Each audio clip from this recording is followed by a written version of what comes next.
La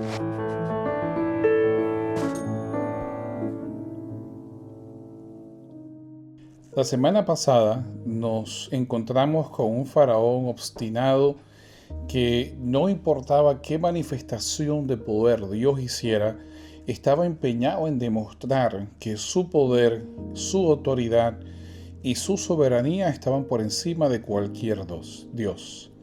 Hoy nos encontramos con un cambio significativo en su actitud.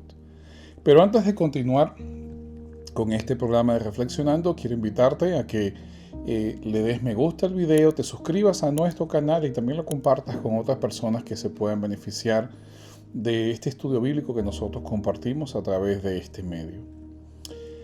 En Éxodos 12:31 encontramos que el texto nos dice lo siguiente: E hizo llamar a Moisés y Aarón de noche y les dijo: Salid de en medio de mi pueblo vosotros y los hijos de Israel, e id, servid a Jehová como habéis dicho. Tomad también vuestras ovejas y vuestras vacas como habéis dicho, e idos y bendecidme a mí también. Pero ¿por qué el cambio de actitud?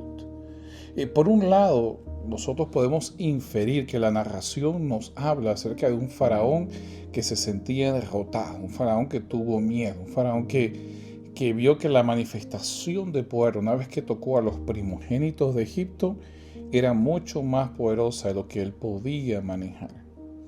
Pero aparte de eso, el texto también nos presenta otra razón. La misma la encontramos en Éxodo 12, versículo 36. Noten lo que dice el texto. Y Jehová dio gracia al pueblo delante de los egipcios, y les dieron cuanto pedían, así despojaron a los egipcios. La palabra gracia es la palabra hebreo gen. Nosotros la encontramos también en Génesis capítulo 6, versículo 8, cuando dice que Noé halló gracia delante de los ojos de Dios. La palabra gen quiere decir favor o beneficio o beneplácito delante de alguien. Cuando de alguna manera las circunstancias cambian para ti y eres el objeto del agrado y del beneficio de otra persona. Tú te beneficias ya que has obtenido gen delante de alguien más. Y nosotros vemos que este término aparece en múltiples ocasiones a lo largo de todo el Antiguo Testamento, lo que se conoce como las Escrituras hebreas. Es decir, los israelitas ahora ven un cambio de actitud, tanto en Faraón como en los egipcios, por la sencilla razón de que Dios había intervenido. Lo irónico es que ahora los esclavizados despojan a los esclavizadores. Imagínense la ironía.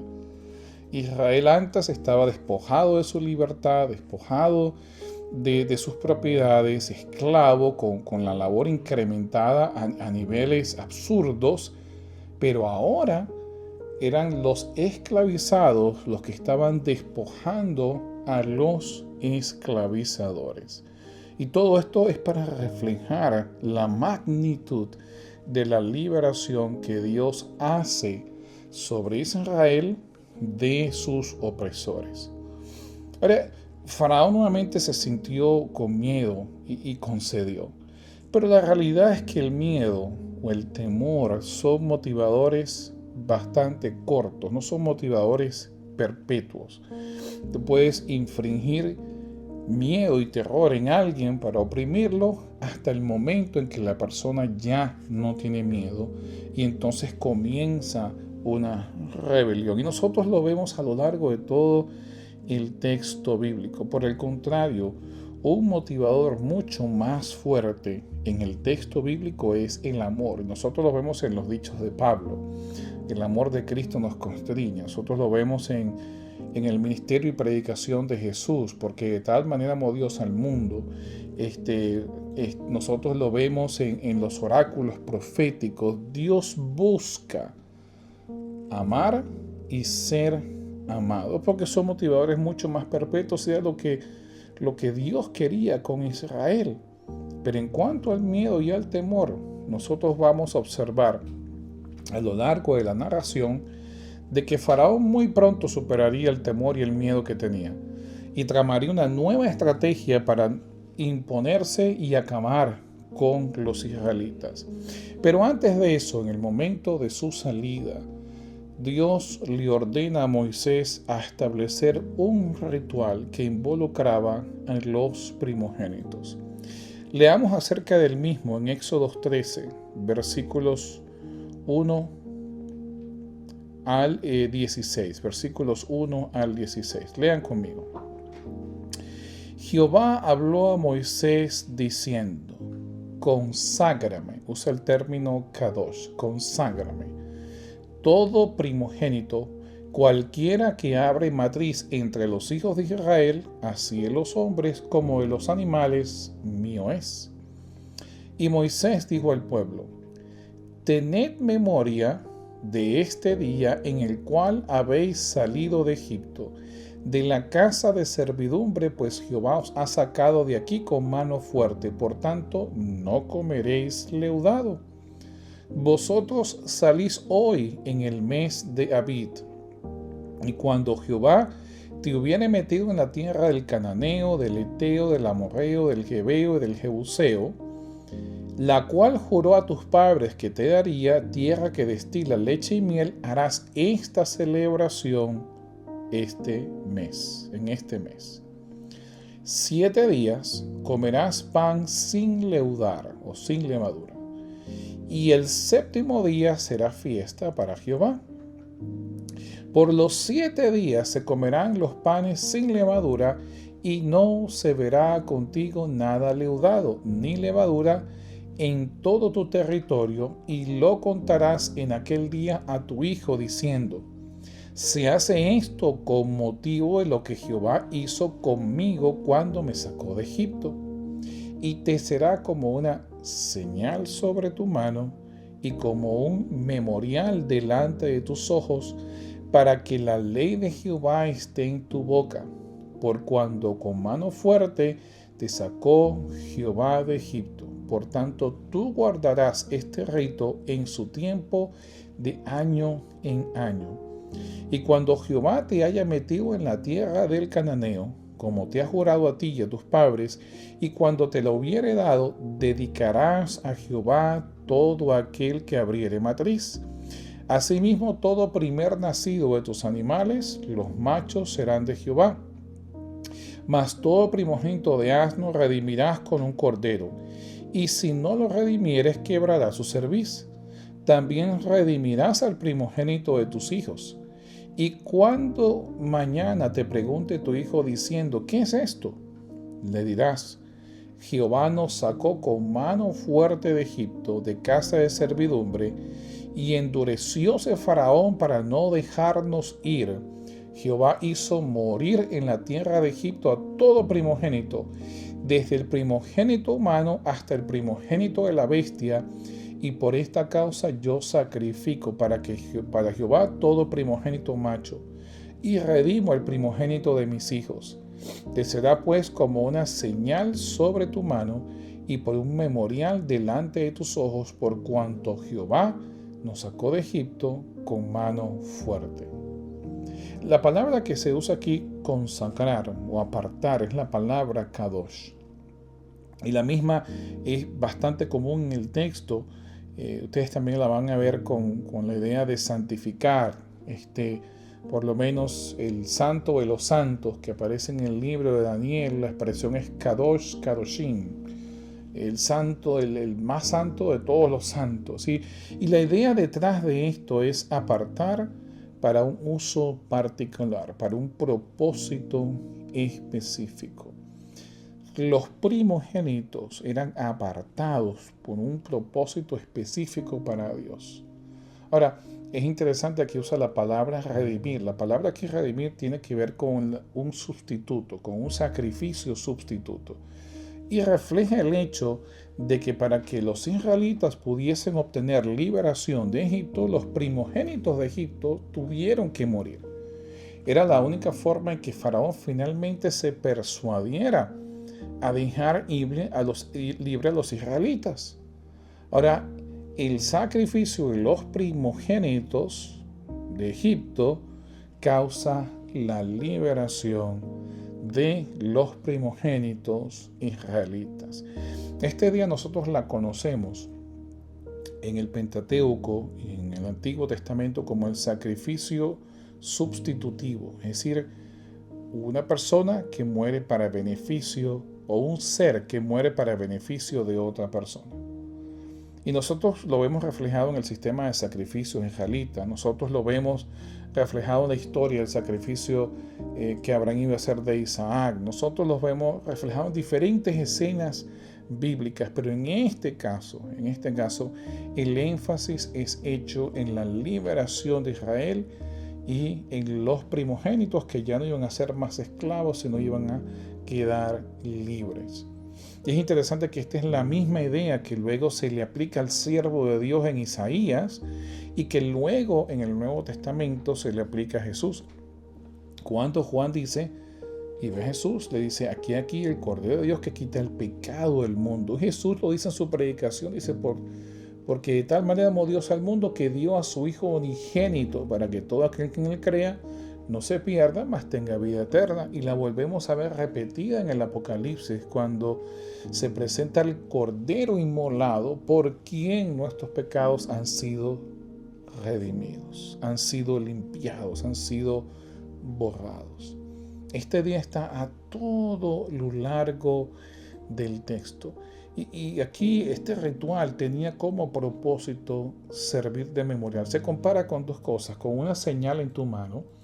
Esto tiene que ver con señales impresas en la mano. Y los israelitas posiblemente conocían algo de estas señales, ya que a los esclavos a veces se les marcaba, pero era una señal perenne en su mano y aparte como un memorial delante de sus ojos. Cuando está hablando de un memorial, está hablando de un altar. Ustedes ven que en diferentes ocasiones, diferentes caracteres bíblicos, como Jacob, como Moisés lo va a hacer posteriormente, como Josué lo va a hacer cuando cruzan el río Jordán, levantan altares, memoriales. Aquí Dios hizo algo.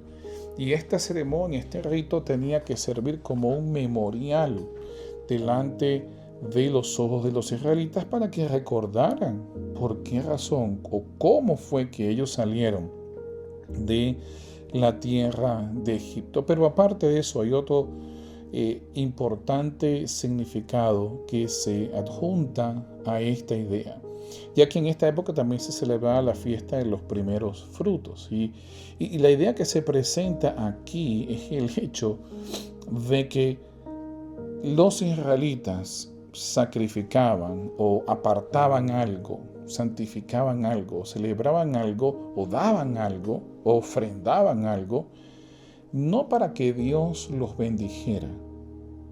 La idea no era yo hago esto para que Dios me bendiga.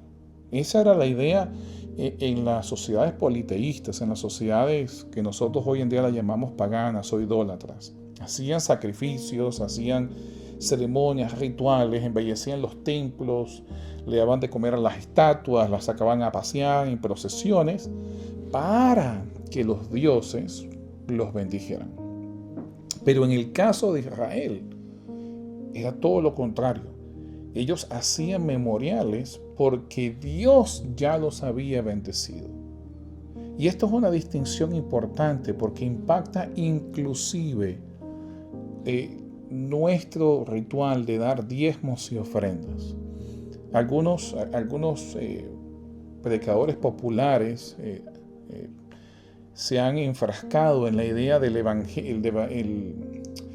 evangelio de la prosperidad, o esta idea de que yo doy diezmos o yo doy ofrendas para que Dios me bendiga. Eso no es bíblico. En realidad, la ideología bíblica es yo doy ofrendas, yo ofrendo algo, tiempo, dinero, lo que sea, porque Dios ya me bendijo. Los israelitas celebraban esto porque ya habían sido liberados. Celebraban la fiesta de los primeros frutos porque ya había llegado la cosecha. Daban sus ofrendas en el templo porque ya Dios los había bendecido. Es una respuesta en adoración hacia lo que Dios ha hecho. Jesús pone una idea similar, ¿no? Cuando dice busca primeramente el reino de Dios, es decir, busca primeramente el reino de Dios, que todas las demás cosas son añadidas. Dios bendice, Dios las añade, no te van a faltar. ¿No? Busca primero a Dios y las cosas no te van a faltar. Por lo tanto, cuando tú ofrendas, esa es respuesta a lo que Dios ha hecho en tu vida. Claro, para ello nosotros tenemos que valorar lo que Dios ha hecho en nuestras vidas. Así que los israelitas celebran este rito, se les da esta orden de celebrar este ritual de ahora en adelante y comienzan a salir de Egipto.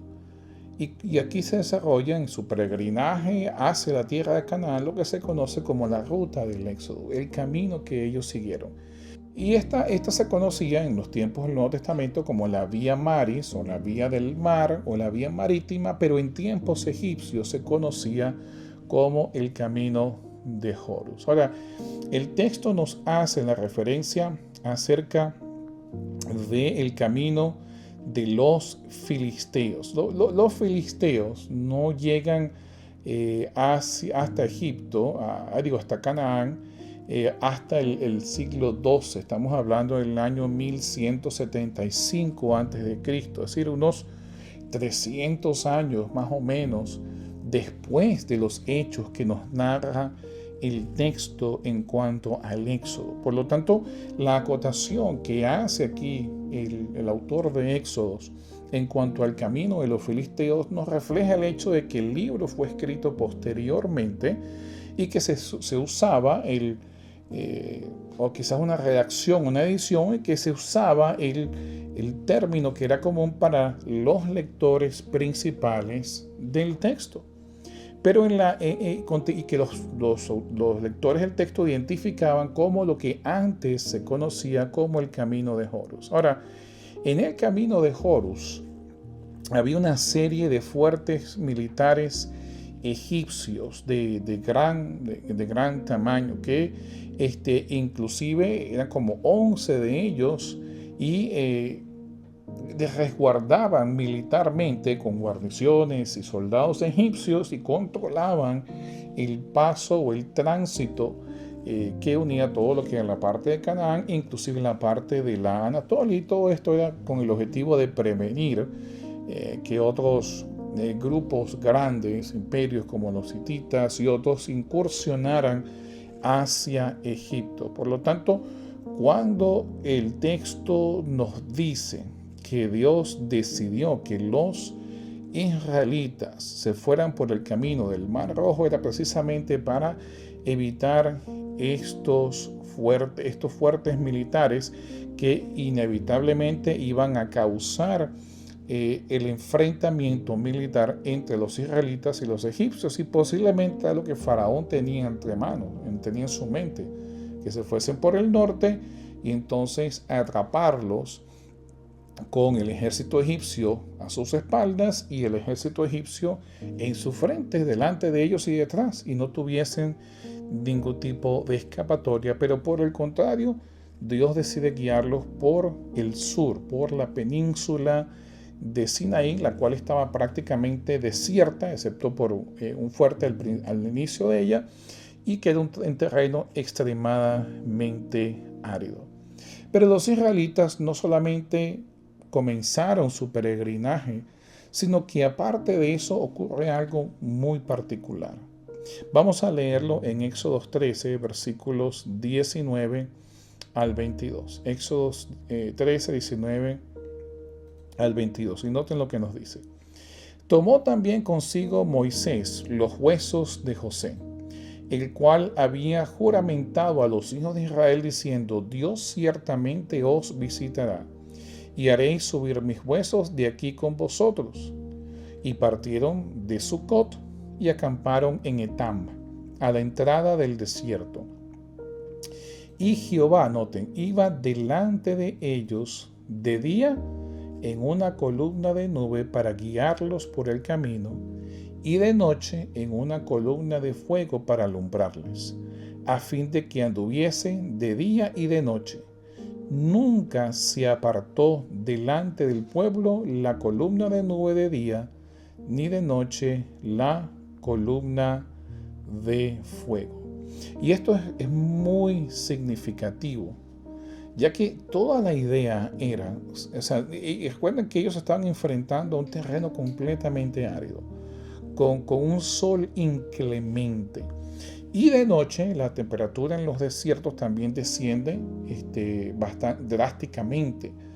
Por lo tanto, imagínense, también la oscuridad en medio del desierto es bastante grande. Por lo tanto, Dios estaba proveyendo todo lo que ellos necesitaban para poder enfrentarse al camino que les estaba por delante. Así que de noche les da la columna para aliviarles, guiarlos y quizás aliviarles del sol inclemente, y de noche entonces la idea de la columna de fuego también para alumbrarles, porque la idea es que avanzaran lo más rápido posible.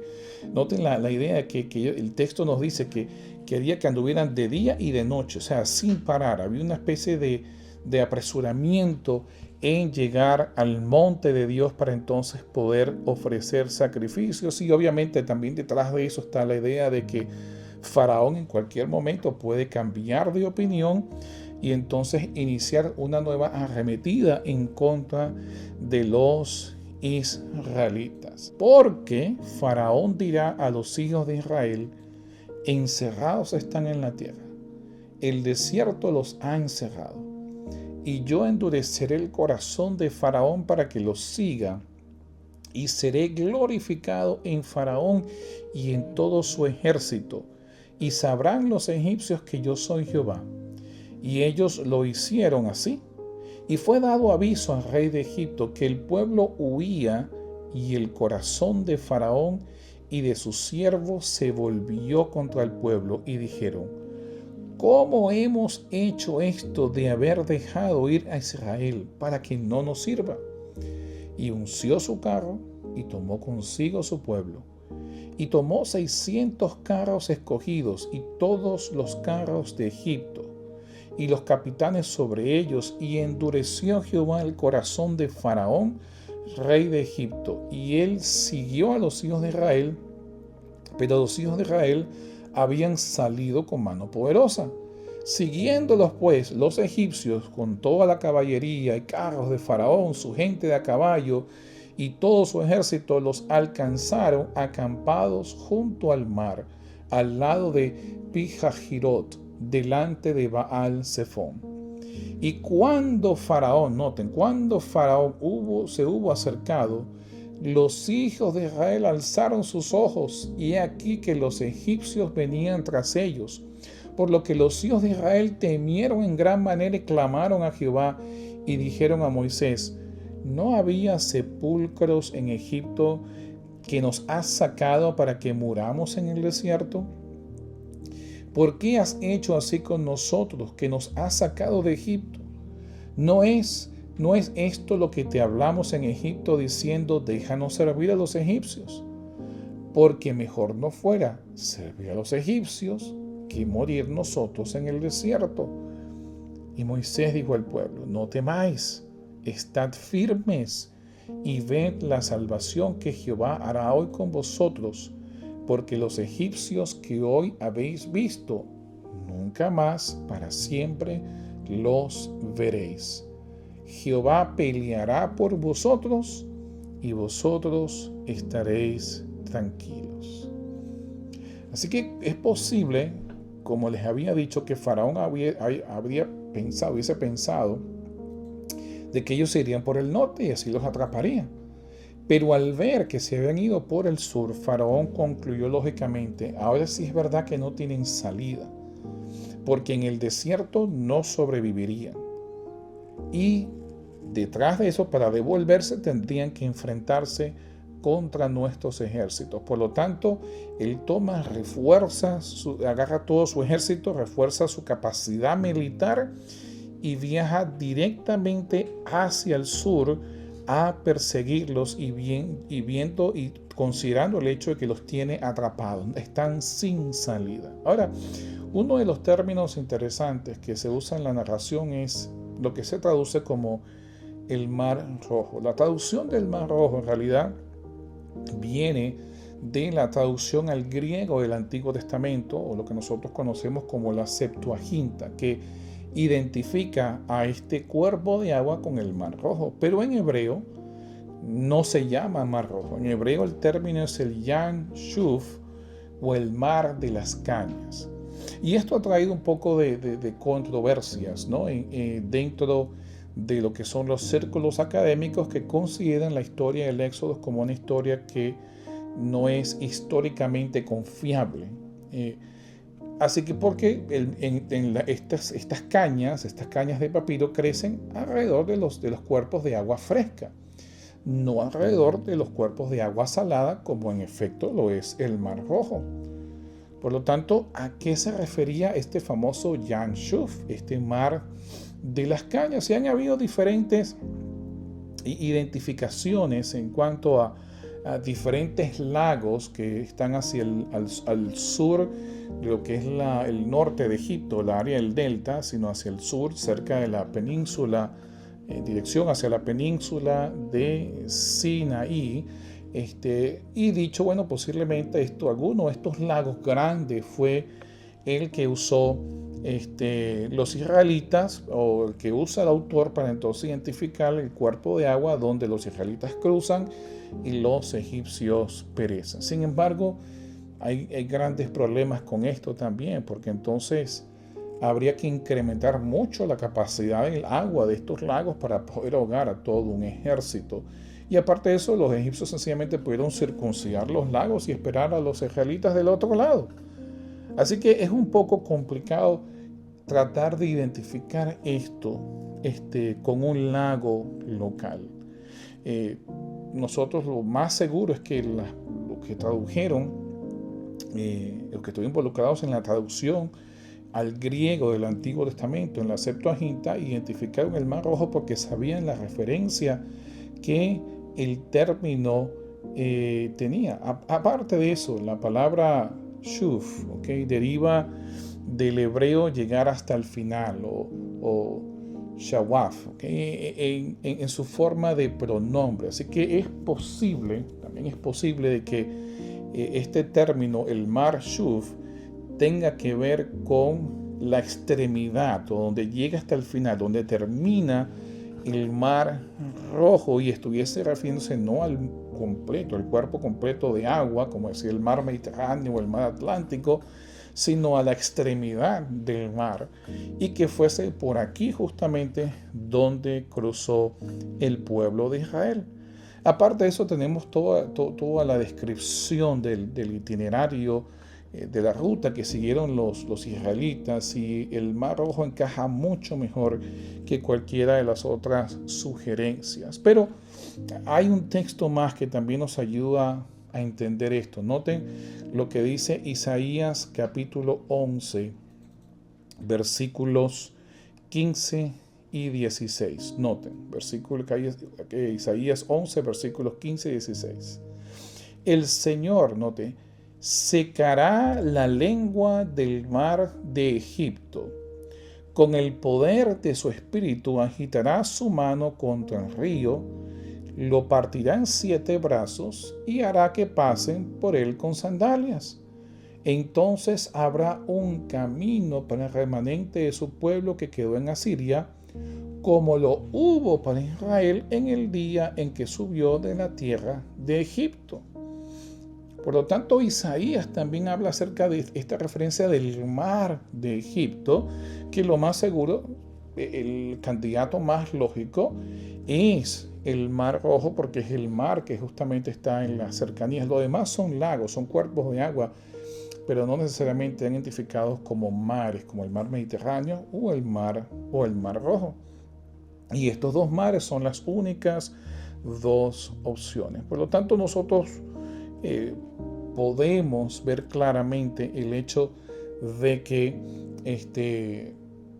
el cuerpo de agua más lógico, que fue lo que vieron también los que tradujeron la Septuaginta, es el Mar Rojo. Aparte de eso, como ya se los mencioné, tenemos la referencia al camino de los filisteos. Ahora, en la época del Éxodo, esto no se llamaba el camino de los filisteos, ya que ellos vinieron muchos años después.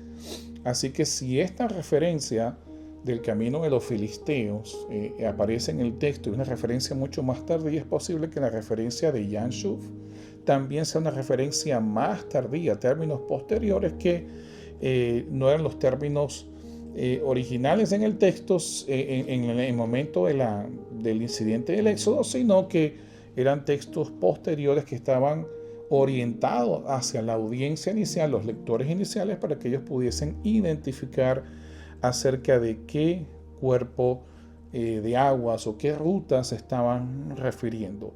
La idea de todo esto es que Dios pelearía por su pueblo.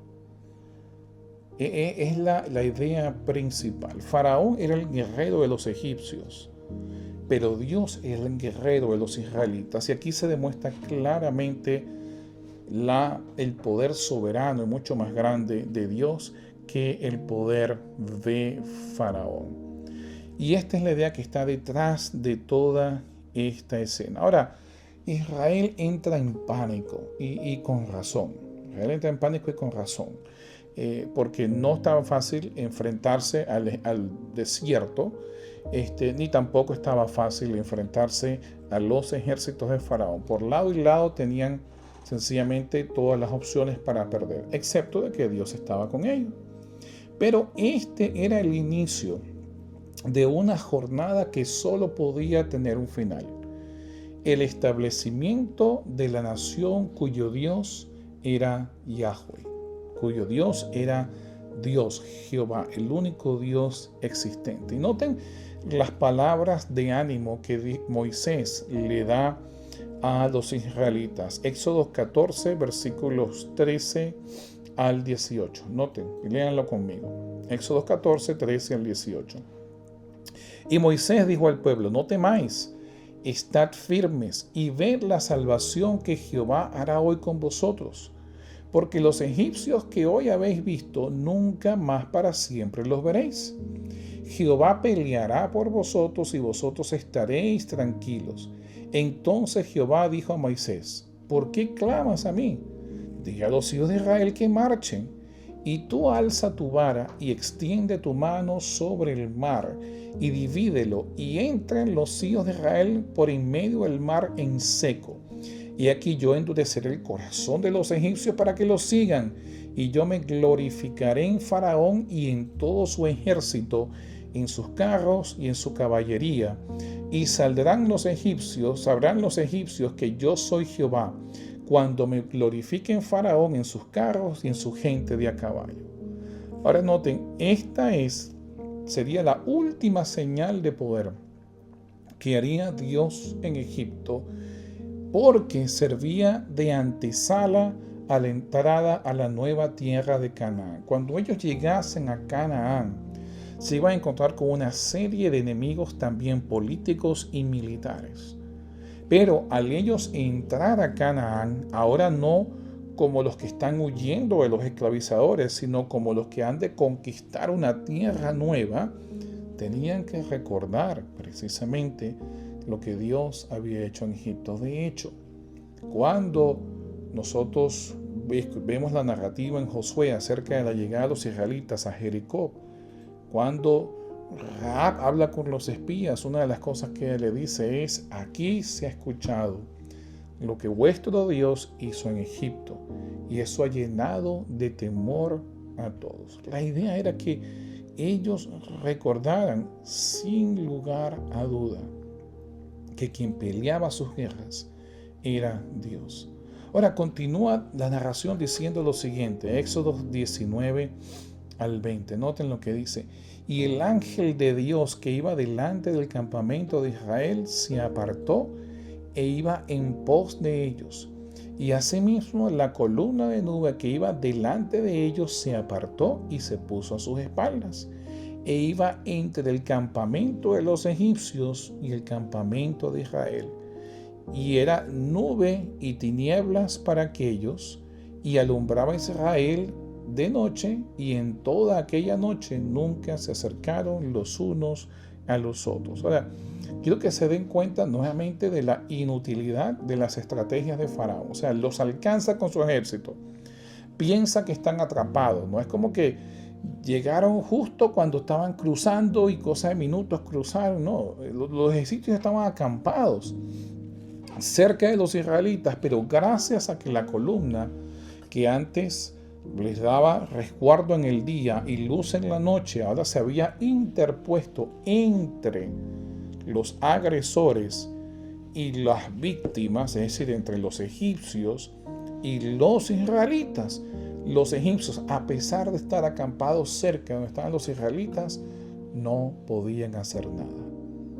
Faraón estaba completamente inutilizado con todas sus estrategias, con sus mejores recursos, con todos sus carros, con todo su ejército, y no podía hacer nada en contra de los israelitas porque Dios estaba justo en el medio. Y esta es la idea que nosotros vemos constantemente en la Biblia. De hecho, cuando nosotros pensamos en el sacrificio de Cristo, nosotros podemos recordar esta nube y esta columna de fuego, porque justo entre Satanás y nosotros, entre sus acusaciones y nosotros, entre el pecado y nosotros, en el medio está precisamente la acción redentora de Dios por medio de Cristo. Es la cruz lo que está en el medio. Esta idea se perpetúa a lo largo del texto y siempre nos da a entender el hecho de que Dios está ahí, no apartado en algún lado, no distante como dicen ciertas teorías del deísmo, sino que está ahí presente en medio de los problemas. Ahora noten la manifestación de poder. Éxodo 14, versículos 21 al 31. Noten lo que dice. Y esta es la escena quizás más apoteósica de toda esta narración. Y extendió Moisés su mano sobre el mar, e hizo Jehová que el mar se retirase por recio viento oriental toda aquella noche. Y volvió al mar en seco, y las aguas quedaron divididas. Entonces los hijos de Israel entraron por en medio del mar, en seco, teniendo las aguas como muro a su derecha y a su izquierda. Y siguiéndolos los egipcios, entraron tras ellos hasta la mitad del mar, toda la caballería de Faraón, sus carros y su gente de a caballo. Aconteció a la vigilia de la mañana que Jehová miró el campamento de los egipcios desde la columna de fuego y nube, y trastornó el campamento de los egipcios. Quitó las ruedas de sus carros y los trastornó gravemente. Entonces los egipcios dijeron: huyamos de delante de Israel, porque Jehová pelea por ellos contra los egipcios. Y Jehová dijo a Moisés: extiende tu mano sobre el mar, para que las aguas vuelvan sobre los egipcios, sobre sus carros y sobre su caballería. Entonces Moisés extendió su mano sobre el mar, y cuando amanecía el mar se volvió en toda su fuerza, y los egipcios al huir se encontraban con el mar, y Jehová derribó a los egipcios en medio del mar. Y volvieron las aguas y cubrieron los carros y la caballería y todo el ejército de Faraón que había entrado tras ellos en el mar. No quedó de ellos ni uno. Y los hijos de Israel fueron por en medio del mar en seco, teniendo las aguas por muro a su derecha y a su izquierda. Así salvó Jehová aquel día a Israel de mano de los egipcios. E Israel vio a los egipcios muertos a las orillas del mar. Y vio Israel aquel grande hecho que Jehová ejecutó contra los egipcios. Y el pueblo temía a Jehová, y creyeron a Jehová y a Moisés su siervo. Ahora quiero que noten varios elementos, ¿no? Nosotros a veces pensamos de que de alguna manera Israel pudo haber hecho algo para acelerar su vida, para poder cruzar más rápido el mar rojo, pero no es así. No es así. La escena se describe de la siguiente manera. Los israelitas llegaron y acamparon frente del mar. Obviamente no podían cruzarlo, así que tenían que ver por dónde iban a cruzar. Durante ese lapso de tiempo, el ejército de Faraón llega y acampa cerca de ellos, pero antes de que los ataquen, la columna de nube y de fuego se interpone entre ambos, y las tinieblas son tantas y el fuego es tan fuerte que los egipcios no pueden alcanzarlos. En ese momento se abre entonces, durante ese tiempo se abre el Mar Rojo, los israelitas comienzan a cruzar y la nube se comienza a mover con ellos y los egipcios comienzan a avanzar también, porque Faraón en su locura, todavía con la nube que se los impedía, la columna de fuego, no llegaba a razonar diciendo esto es demasiado para mí, sino que obsesionado con atrapar a los israelitas, entonces incursiona en el Mar Rojo y no se da cuenta de que esto es una manifestación completamente sobrenatural, un mar abierto con paredes de agua. Era ilógico. Lo lógico es que Faraón hubiese dicho, oh no, mejor me quedo aquí, pero él sigue. Y una vez que los israelitas han cruzado y los egipcios van cruzando, entonces el texto nos dice que Dios trastorna, y lo repite 3 veces, 2 veces, trastorna grandemente el campamento de los egipcios, le quita las ruedas de los carruajes, son eliminadas, se caen, y los egipcios comienzan a ver de que el campamento está completamente trastornado, no pueden avanzar. Y es en ese momento entonces cuando las aguas finalmente los sepultan. Y quiero hacer énfasis en esta palabra, los sepultan. Primero, en toda esta narrativa, quien está al control siempre es Dios. Es Dios quien hace las acciones. Dios abre el mar. Dios interpone la columna de fuego y la nube. Dios trastorna el ejército de los egipcios. Dios quita las ruedas de los carruajes. Dios es el que hace todo para que finalmente se manifieste esta última señal de poder sobre los egipcios. Pero hay algo más importante aquí, una simbología importantísima. Y para ello, quiero que vean en sus pantallas uno de los símbolos principales de Egipto, este barco mitológico. En Egipto, como hemos hablado en otras ocasiones, la luz era símbolo de la vida, y la noche era símbolo de la muerte. Cuando una persona moría, su travesía a través del inframundo se comparaba con la oscuridad nocturna. Y de ahí la plaga, ¿no? la señal de poder, la manifestación de tinieblas y oscuridad en Egipto. Pero otro símbolo importante de la muerte también era el peregrinaje por en medio de, en este caso, el río Nilo. La idea era que la persona que moría, especialmente las élites, los faraones, pasaban por este viaje mitológico en este barco.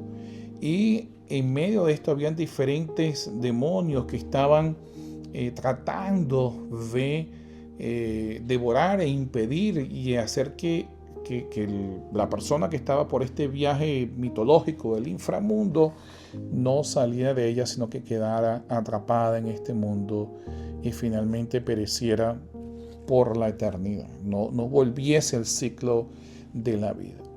Por lo tanto, a las aguas sepultar a Faraón junto con su ejército, simbólicamente hablando, los habían sumergido en la muerte eterna para siempre. Es como que si Faraón no hubiese podido sobrevivir, no solo el ciclo de la vida regular, sino el ciclo inclusive de la vida en el inframundo, la posibilidad de volver a vivir y de que su alma regresase a su cuerpo momificado. Era el peor escenario en lo que se conoce como el juicio egipcio, o el juicio de la vida y la muerte en Egipto. Por eso es que nosotros vemos en las tumbas de Thutmose el IV y Amenhotep el II, en el Amuat, en este libro de encantaciones, en ellos dos son los únicos dos donde aparecen imágenes de soldados siendo ahogados en las aguas. Este era el peor escenario que podía enfrentar un faraón. En sus pantallas ustedes ven lo que se conoce como el bote de Ra, de la tumba de Ramses el primero en el Valle de los Muertos en Egipto, al oeste de lo que se conoce como Luxor. Y refleja este viaje por en medio del inframundo, por encima de las aguas. Pero hundirse en estas aguas era lo peor que le podía pasar a un faraón. Esta última manifestación de poder realmente implicaba que el juicio soberano, el juicio más grande, se había ejecutado sobre Faraón y no lo había pasado. Faraón tenía que enfrentar el juicio egipcio ante los dioses, pero falló en el mismo porque no pasó el juicio del Dios de Israel y quedó sepultado en las mismas aguas que tanto temía. Ahora, este fue el resultado del lado del campamento egipcio. ¿Cuál fue el resultado del lado del campamento de Israel? Un canto. Un canto. Y quiero leerse, nosotros lo encontramos en Éxodo capítulo 15. Quiero leerse, con eso vamos a concluir nuestro programa, para que ustedes vean en estas palabras reflejada la alegría y la dicha de los israelitas luego de haber sido librados en forma milagrosa. Lean conmigo en Éxodo capítulo 15, versículos 1 en adelante. Entonces cantó Moisés y los hijos de Israel este cántico a Jehová y dijeron, y aquí viene el canto: cantaré yo a Jehová, porque se ha magnificado grandemente. Ha echado en el mar al caballo y al jinete. Jehová es mi fortaleza y mi cántico, y ha sido mi salvación. Este es mi Dios y lo alabaré, Dios de mi Padre, y lo enalteceré. Jehová es varón de guerra, Jehová es su nombre. Echó en el mar los carros de Faraón y su ejército, y sus capitanes escogidos fueron hundidos en el mar rojo. Los abismos los cubrieron, descendieron a las profundidades como piedra. Tu diestra, oh Jehová, ha sido magnificada en poder. Tu diestra, oh Jehová, ha quebrantado al enemigo, y con la grandeza de tu poder has derribado a los que se levantaron contra ti. Enviaste tu ira, los consumió como a hojarasca. Y al soplo de tu aliento se amontonaron las aguas, se juntaron las corrientes como en un montón. Los abismos se cuajaron en medio del mar. El enemigo dijo: perseguiré, apresaré, repartiré despojos. Mi alma se saciará de ellos. Sacaré mi espada, los destruirá mi mano. Soplaste con tu viento, los cubrió el mar. Se hundieron como plomo en las impetuosas aguas. ¿Quién como tú, oh Jehová, entre los dioses? ¿Quién como tú, magnífico en santidad? Terrible en maravillosas hazañas, hacedor de prodigios. Extendiste tu diestra, la tierra los tragó. Condujiste en tu misericordia a este pueblo que redimiste. Los llevaste con tu poder a tu santa morada. Lo oirán los pueblos y temblarán. Se apoderará dolor de la tierra de los filisteos. Entonces los caudillos de Edom se turbarán. A los valientes de Moab les sobrecogerá temblor. Se acobardarán todos los moradores de Canaán. Caiga sobre ellos temblor y espanto. A la grandeza de tu brazo enmudezcan como piedra, hasta que haya pasado tu pueblo, oh Jehová, hasta que haya pasado este pueblo que tú rescataste. Tú los introducirás y los plantarás en el monte de tu heredad, en el lugar de tu morada que tú has preparado, oh Jehová, en el santuario de tus manos, oh Jehová, han afirmado. Jehová reinará eternamente y para siempre.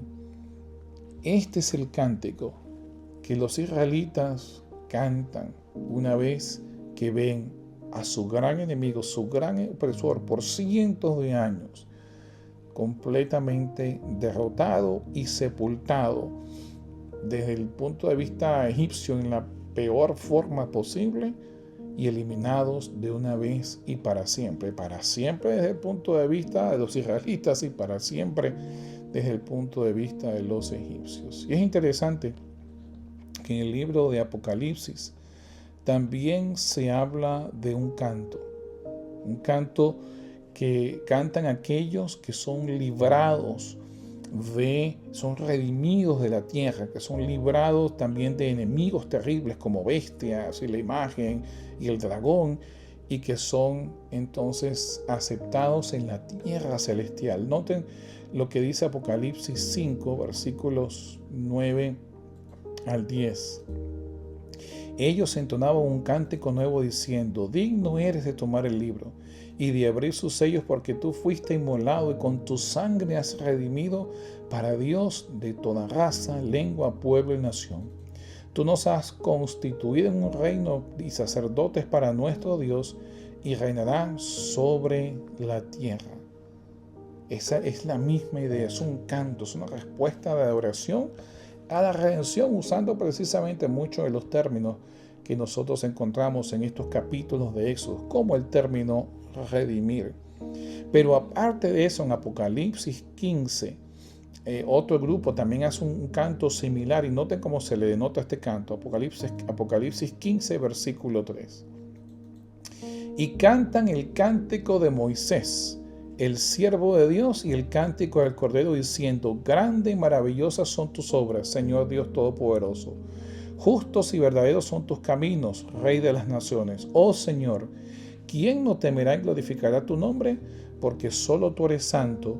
Todas las naciones vendrán y adorarán delante de ti, porque tus juicios han sido manifestados. Es decir, esta escena de liberación de los israelitas tiene repercusiones inclusive en las escenas de liberación que se manifiestan, que se exponen en el libro de Apocalipsis, y nos recuerdan de que nosotros no tenemos nada que temer, porque el mismo Dios que sepultó a Faraón con sus ejércitos es el mismo Dios que hoy está de nuestro lado. No hay nada que temer, al menos que nos olvidemos de cómo Dios nos ha guiado en el pasado. Espero que les haya sido de bendición esta semana, este estudio de Reflexionando. Nos vemos la semana que viene en otro episodio de este programa. Bendiciones para todos.